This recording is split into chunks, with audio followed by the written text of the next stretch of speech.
Hey sports fans, Coach Nick here, and this video is brought to you by the online BBallBreakdown membership. Click the first link in the description below to learn more and join.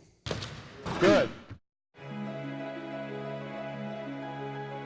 Game 2 was filled with coaching adjustments, beautiful team basketball, highlights, and some lowlights. Most notably, both fan bases had a lot of issues with the refereeing. And since we need real explanations for so many of these calls, I brought in Ronnie Nunn, who was a referee in the NBA for 19 years, head of officials for 5 years, and director of development for 3 more. Ronnie, thank you so much for joining us. We need your help. We have a lot of plays to go through, 2-part episode here to get through everything. Are you ready? I am ready. Okay. I am ready. Pretty exciting game, Coach. Pretty exciting game. Absolutely. And we have, game 2, a ton of calls to go through. The last 2-minute report had so many things on there too. So let's start out, though, a little earlier in the game where midway through the first quarter, we have a Kawhi Leonard drive. And, there's some stuff happening along the ball, maybe along the arm. The ball, he goes flying with Boogie. Can you pick this apart for us and explain what happened and why the call ended up the way it was?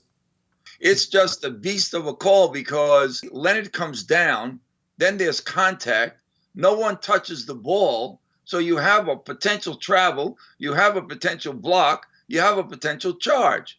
I like what the official did with the travel because it really made more sense in the chronological order of things. I mean, we're splitting hairs, but that comes from experience, and on that call, I really like a traveling call. It looks cosmetically horrible.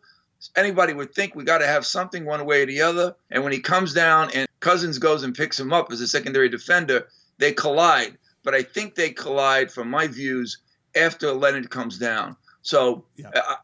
I think it came out very well. It was a good way to come out of a crazy kind of play. Right. Well, let's move on to our next clip because a little bit later in the first quarter, not that much later, we got a steal of a Danny Green pass. Klay Thompson races down court, Lowry back. And, in real time, I got to tell you, it looked like a typical foul, especially the way the shot ended up missing. It seemed pretty clear cut. Yeah, you blow the whistle, nobody thinks twice. They showed the replay, though, and it didn't seem so clear-cut at that point. So, Ronnie, walk us through what Ed Malloy is thinking here and how he processed the shot. Well, here's the issue, and I want to announce this. I'm not in charge of the staff anymore, and I've seen my day, so to speak. But some of the standards have to be kept. The trail officials are always too often too low. When I say too low, I'm talking about the outside official in the front court before this became a fast break transition. They are too low. Now, all of a sudden, we have a transition play, and he's trailing the play to catch up with it. He even gets to the point where he could be stacked, meaning straight-lined, stacked between the offense and the defense, and he can't really see it as well. But let me tell you something. It looks like a foul. There's no question it looks like a foul that the arm was hit. But if you're not receiving plays and beating them down the court for them to come to you, you have a harder time. And by the way, I understand his whistle, because it looked so close that the defender Lowry with the arm could have gotten Thompson on the arm. It's that great camera, if the official was there, that could see that difference. Otherwise, very tough call not to put a whistle on, because cosmetically, it looks like a foul. Yeah, and you know what? I've watched this 100 times, and only now that I'm watching it with you do I actually see from the baseline angle. You know what? There probably was some contact on the elbow at the very end, right when he was releasing the ball. I mean, it certainly would explain why that shot missed as badly as it did, which is really uncommon for Klay Thompson. So, but let's move on to the next clip, because this one was a real head scratcher. Because I had initially thought during the game that Klay Thompson just fouls Siakam and hits him on the wrist. Turns out not only did he do that, but he put his hand in the rim. The net moves. I don't know. Explain to me how this one got missed with three officials out there. Here again, trail officials can come from a distance in that position and get this play. First and foremost, something's wrong when the net is being moved. And then not only that, but you can see that with that net being moved towards the offensive player who's trying to dunk it is also hit. And the hand is in the net. And that whole scene is best seen by our trail official. Why? He has this big panoramic view. He's the last chance to make sure a mistake can't happen. And I would have liked to seen him on this play. I don't know where he was positioned, but this is trail work to save the crew. Trail work has to come in, a secondary cadence, a whistle, and say, hey, stop the race right now.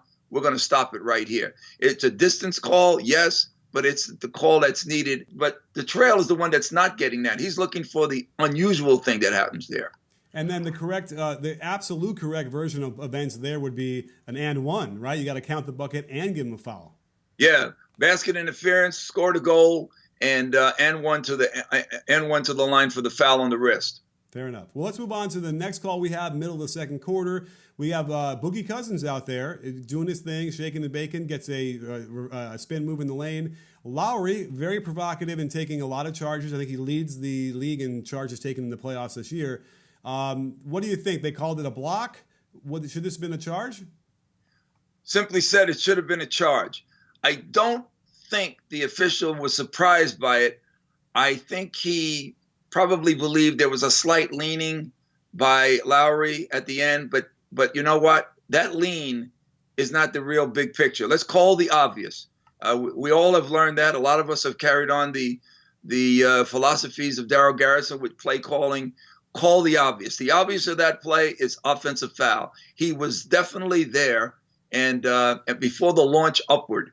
Okay, fair enough. I'll defer to you on that one, on that judgment. At the end of the second quarter, we have Steph Curry going to the basket, and they're closing this lead. They have a momentum, and he gets stripped. They call a foul, give him 2 free throws. What do you think? Was this the right call, and could this have been better? It could have been better because it was a strip. And as I think we've talked about it from time to time, one of the calls that players do, which is a risk-oriented call, are strips. And by the way, they are risk-oriented calls by officials. You want to be sure on strips, and if you're a player, you want to be sure on the time you're stripping it. You want to be clear that you get a clean strip. Well, this is pretty clear. The problem here was probably impulsivity. I would have liked to have seen our official process this play better, maybe follow the ball. Sometimes the ball's movement after a strip shows a direct bounce to the floor, almost to show a clean strip. Sometimes the hands are too strong where you can't get that out of the player's hands. It's a very tough play. If you're not sure, don't call it. Yes, we miss them, and guys don't want to miss them, but you have to be sure when you whistle it. This is a clean strip. Should not have been a foul. I agree. I think also the key here, and what players can learn on the strip, and as far as Nunn's 9 rules, would be look how Siakam moves his hands in the direction of the ball. So as he's stripping, he's moving in that way. So he's not coming straight down and hatcheting or into the body. And that's a great way to show the referee that, listen, I'm not going to get the ball, any part of his wrist or his hand or anything as owning the ball. And I agree. A clean strip. It's too bad that he didn't get credit for that. That would end up being kind of crucial. Yeah, the key is make sure you're in position constantly in the lead position on drives to the hoop. You just can't stand in a certain place. When that ball starts going towards the paint, into the hoop, you've got to make a position adjustment to go find that defender again and take a clean look. Now, I don't know what the official was doing. He may have stayed and took a guess. He got blocked out, but you don't want to be blocked out on plays coming to the hoop. That's the trenches down there. The lead is always going to be there. I don't care how many people they hire to referee. Those plays are very important. Stay tuned, sports fans. We've got the second half to go over, including a number of calls that Steph Curry was involved in and the thrilling finish that got the refs involved as well. You in?